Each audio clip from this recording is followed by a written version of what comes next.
Hello friends, आज हम class 12 के अकाउंटेंसी के क्वेश्चन को सॉल्व करेंगे। पिछले क्लास में हम 50 तक क्वेश्चन को सॉल्व कर चुके थे। आज से आगे वाले क्वेश्चन को देखते हैं। चलिए क्वेश्चन को देखते हैं।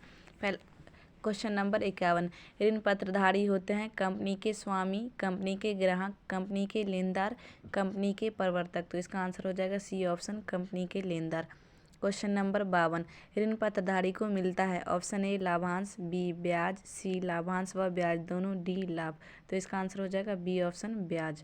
ऋण पत्रधारी को ब्याज मिलता है। Question number 53।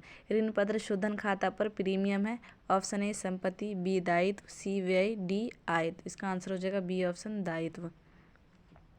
Question number 54। ऋण पत्र आवेदन खाता की प्रकृति होती है ऑप्शन ए वास्तविक खाता, बी व्यक्तिगत खाता, सी नाम मात्र खाता, डी इनमें से कोई नहीं। तो इसका आंसर हो जाएगा बी ऑप्शन, व्यक्तिगत खाता।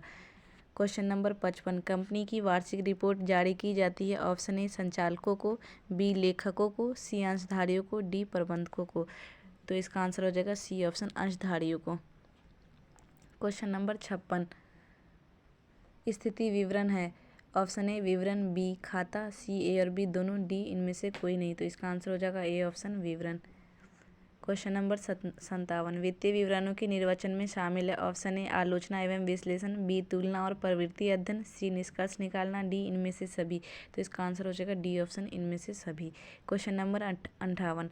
विक्रय में से विक्रय किए गए माल की लागत घटाकर ज्ञात की गई राशि होती है ऑप्शन ए शुद्ध लाभ, बी संचालन लाभ, सी सकल लाभ, डी कुल लाभ। तो इसका आंसर हो जाएगा सकल लाभ, ग्रॉस प्रॉफिट। Question number 59। समान आकार के आय विवरण में शुद्ध विक्रय की राशि किसके बराबर माना जाता है? तो समान आकार वाले आय विवरण में शुद्ध विक्रय की राशि 100 के बराबर माना जाता है। तो इसका आंसर हो जाएगा C option. Question number 60।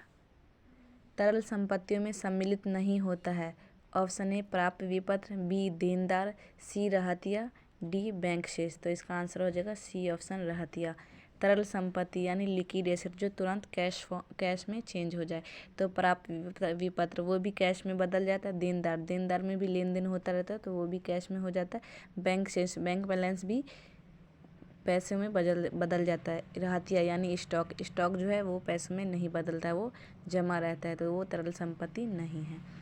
Question number 61। संयुक्त पूंजी कंपनी है ऑप्शन ए वैधानिक कृत्रिम व्यक्ति, बी प्राकृतिक व्यक्ति, सी सामान्य व्यक्ति, डी इनमें से कोई नहीं। तो इसका आंसर हो जाएगा ए ऑप्शन, वैधानिक कृत्रिम व्यक्ति। Question number 62। समता अंशधारी होते हैं ऑप्शन ए कंपनी के ग्राहक, बी कंपनी के स्वामी, सी कंपनी के लेनदार, डी बैंकर। तो इसका आंसर हो जाएगा बी ऑप्शन, कंपनी के स्वामी। समता अंशधारी कंपनी के स्वामी होते हैं। Question number 63। एक कंपनी में सदस्यों का दायित्व होता है ऑप्शन ए सीमित, बी असीमित, सी स्थिर, डी परिवर्तनशील। तो इसका आंसर हो जाएगा ए ऑप्शन, सीमित। Question number 64। एक निजी कंपनी में सदस्यों की अधिकतम संख्या होती है option A 7, B 200, C 50, D इनमें से कोई सीमा नहीं। तो इसका आंसर हो जाएगा बी ऑप्शन, 200। प्राइवेट कंपनी में ज़्यादा से ज़्यादा 200 व्यक्ति शामिल हो सकता है। Question number 65। अंशधारियों को कंपनी से मिलता है ऑप्शन ए ब्याज, बी कमीशन, सी लाभ, डी लाभांश। तो इसका आंसर हो जाएगा लाभांश। कंपनी में जो है शेयर होल्डर को डिविडेंड मिलता है यानी लाभांश मिलता है। तो इसका आंसर हो जाएगा डी ऑप्शन। Question number 68। अंश आवेदन पत्र खाता की प्रकृति होती है ऑप्शन ए वास्तविक खाता, बी व्यक्तिगत खाता, सी नाम मात्र खाता, डी इनमें से कोई नहीं। तो इसका आंसर हो जाएगा बी ऑप्शन, व्यक्तिगत खाता। Question number 67। अंशों के निर्गमन पर प्रीमियम है ऑप्शन ए लाभ, बी आय, सी आयगत प्राप्ति, डी पूंजीगत लाभ। तो इसका आंसर हो जाएगा डी ऑप्शन, पूंजीगत लाभ। Question number 68। अंश पूंजी की वास्तविक राशि है ऑप्शन ए अधिकृत पूंजी, बी चुकता पूंजी, सी प्रार्थित पूंजी, डी निर्गमित पूंजी। तो इसका आंसर हो जाएगा बी ऑप्शन, चुकता पूंजी। Question number 59। अंशों के हरण के परिणाम स्वरूप घट जाती है ऑप्शन ए चुकता पूंजी, बी अधिकृत पूंजी, सी आरक्षित पूंजी, डी अस्थायी पूंजी। तो इसका आंसर हो जाएगा ए ऑप्शन, चुकता पूंजी। Question number 70। ऋण पत्र है ऑप्शन ए ऋण का प्रमाण पत्र, बी नकद का प्रमाण पत्र, सी साख का प्रमाण पत्र, डी पूंजी का प्रमाण पत्र। तो इसका आंसर हो जाएगा ऑप्शन ए ऋण का प्रमाण पत्र। Question number 71। मृतक साझेदार को देय राशि चुकाई जाती है उसके ऑप्शन ए पिता को, बी दोस्तों को, सी पत्नी को, डी उत्तराधिकारियों को। तो इसका आंसर हो जाएगा डी उत्तराधिकारियों को। क्वेश्चन नंबर 72, पुनर्मूल्यांकन खाता किस समय तैयार किया जाता है? ऑप्शन ए प्रवेश के समय, बी अवकाश ग्रहण के समय, सी मृत्यु के समय, डी इनमें से सभी। तो इसका आंसर हो जाएगा डी ऑप्शन, इनमें से सभी। क्वेश्चन नंबर 73, वसूली खाता है? ऑप्शन ए नाम मात्र खाता, बी वास्तविक खाता, सी व्यक्तिगत खाता, डी इनमें से कोई नहीं। तो इसका आंसर हो जाएगा ए ऑप्शन, नाम मात्र खाता। वसूली खाता नाम मात्र खाता है। क्वेश्चन नंबर 74, फर्म के समापन पर होने वाले व्यय को कहते हैं? ऑप्शन ए वसूली व्यय, बी कानूनी व्यय, सी पूंजीगत व्यय, डी इनमें से कोई नहीं। तो इसका आंसर हो जाएगा ए ऑप्शन, वसूली व्यय।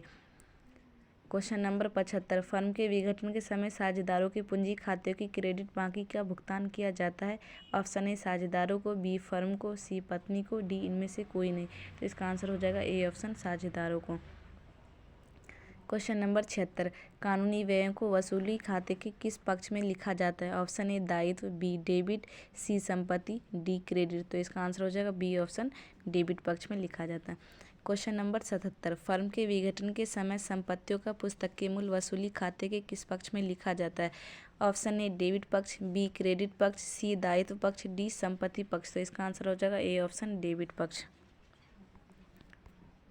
क्वेश्चन नंबर 78, साझेदार का दिवालिया होना किस प्रकार के समापन का प्रकार है? ऑप्शन ए अनिवार्य समापन, बी संयोग द्वारा समापन, सी न्यायालय द्वारा समापन, डी इनमें से कोई नहीं। तो इसका आंसर हो जाएगा ए ऑप्शन, अनिवार्य समापन। क्वेश्चन नंबर 79, निम्न में से किसे वसूली खाते को में हस्तांतरित नहीं किया जाता है? ऑप्शन ए रोकड़ खाते के शेष को, बी संचय के शेष को, सी लाभ हानि खाते के शेष को, डी इनमें से सभी। तो इसका आंसर हो जाएगा डी ऑप्शन, इनमें से सभी। क्वेश्चन नंबर 80, पुनर्मूल्यांकन खाते के नाम पक्ष पर जमा पक्ष का अधिक है? ऑप्शन ए लाभ, बी हानि, सी प्राप्ति, डी व्यय। तो इसका आंसर हो जाएगा ए ऑप्शन, लाभ। क्वेश्चन नंबर 81, आदर्श चालू अनुपात है? Option A 1:1, B 1:2, C 5:2, D 2:1। तो इसका आंसर हो जाएगा डी ऑप्शन, 2:1। तरल संपत्तियों में शामिल होता है? क्वेश्चन नंबर 82, तरल संपत्तियों में शामिल होता है? ऑप्शन ए देनदार, बी प्राप्य विपत्र, सी बैंक शेष, डी इनमें से सभी। तो इसका आंसर हो जाएगा इनमें से सभी। तरल संपत्तियों में ये तीनों शामिल है। देनदार भी तरल संपत्ति में शामिल है, प्राप्य विपत्र, बैंक शेष, ये तीनों। तो इसका आंसर हो जाएगा डी ऑप्शन, इनमें से सभी। क्वेश्चन नंबर 83, यदि चालू अनुपात 2:5 और चालू दायित्व 25,000 रुपया हो तो चालू संपत्तियां हैं? Option A 62,500, B 12,500, C 10,000, D 20,000। तो इसका आंसर हो जाएगा सी ऑप्शन, 10,000। क्वेश्चन नंबर 84, निम्नलिखित में से कौन सी तरल संपत्ति है? ऑप्शन ए भूमि, बी रहतिया, सी भवन, डी देनदार। तो तरल संपत्ति, देनदार तरल संपत्ति। इसका आंसर हो जाएगा डी ऑप्शन। क्वेश्चन नंबर 85, रोकड़ प्रवाह विवरण संबंधित है? ऑप्शन ए लेखांकन मानक 3 से, ऑप्शन बी लेखांकन मानक 5 से, ऑप्शन सी लेखांकन मानक 9 से, ऑप्शन डी लेखांकन मानक 12 से। तो इसका आंसर हो जाएगा ए ऑप्शन, लेखांकन मानक 3 से रोकड़ प्रवाह विवरण संबंधित है। क्वेश्चन नंबर 86, रोकड़ प्रवाह विवरण आधारित है?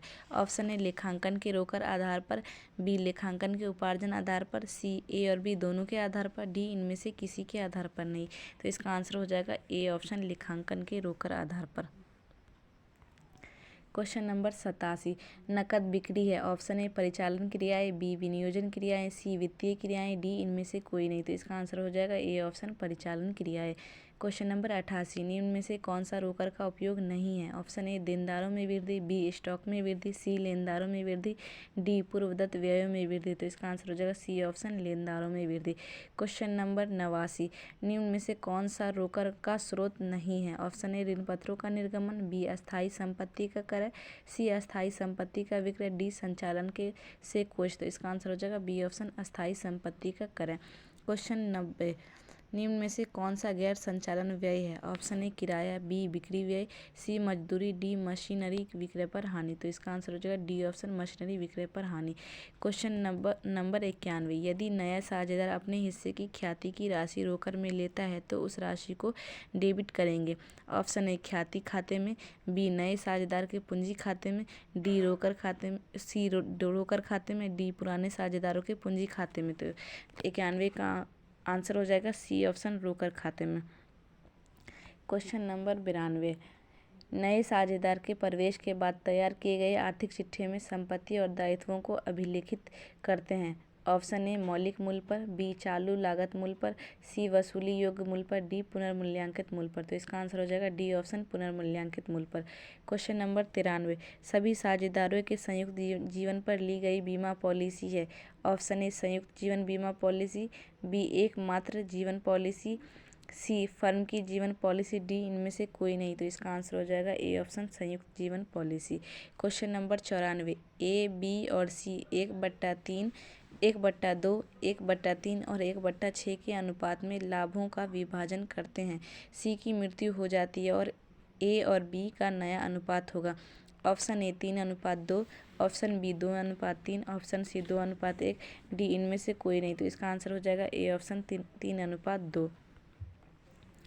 क्वेश्चन नंबर 95 निम्न में से किसे वसूली खाते में हस्तांतरित किया जाता है। ऑप्शन ए रोकड़ खाते के शेष को, ऑप्शन बी लाभानी खाते के शेष को, ऑप्शन सी संपत्तियों के विक्रय से प्राप्त राशि को, ऑप्शन डी संचय को। तो इसका आंसर हो जाएगा सी ऑप्शन संपत्तियों के से विक्रय से प्राप्त राशि को।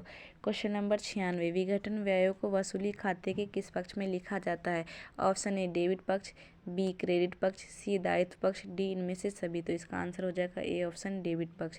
क्वेश्चन नंबर 97 फर्म के समापन की दशा में संपत्तियों के विक्रय से प्राप्त राशि से सर्वप्रथम भुगतान किया जाएगा। ऑप्शन ए साझेदारों की पूंजी का, ऑप्शन बी साझेदारों द्वारा फर्म को दिए गए ऋण का, ऑप्शन सी साझेदार की अतिरिक्त पूंजी का, ऑप्शन डी बाहरी लेनदारों का। तो इसका आंसर हो जाएगा डी ऑप्शन बाहरी लेनदारों का। क्वेश्चन नंबर 98 एक कंपनी निर्गमित कर सकती है। ऑप्शन ए समता अंशधारी, बी पूर्वाधिकार अंश, सी समता तथा पूर्वाधिकार दोनों अंश, डी इनमें से कोई नहीं। तो इसका आंसर हो जाएगा सी ऑप्शन समता व पूर्वाधिकार अंश दोनों। क्वेश्चन नंबर 99 सममूल्य से अधिक प्राप्त राशि को किस खाते में क्रेडिट किया जाता है। ऑप्शन ए अंश पूंजी खाता, बी याचना पर अग्रिम खाता, सी प्रतिभूति प्रीमियम संचय खाता, डी अंश जब्ती खाता। तो इसका आंसर हो जाएगा सी ऑप्शन प्रतिभूति प्रीमियम संचय खाता। क्वेश्चन नंबर 100 औदत याचना पर अधिकतम ब्याज लिया जा सकता है। Option A 6%, B 10%, C 5%, D 12%। तो इसका आंसर हो जाएगा 10%।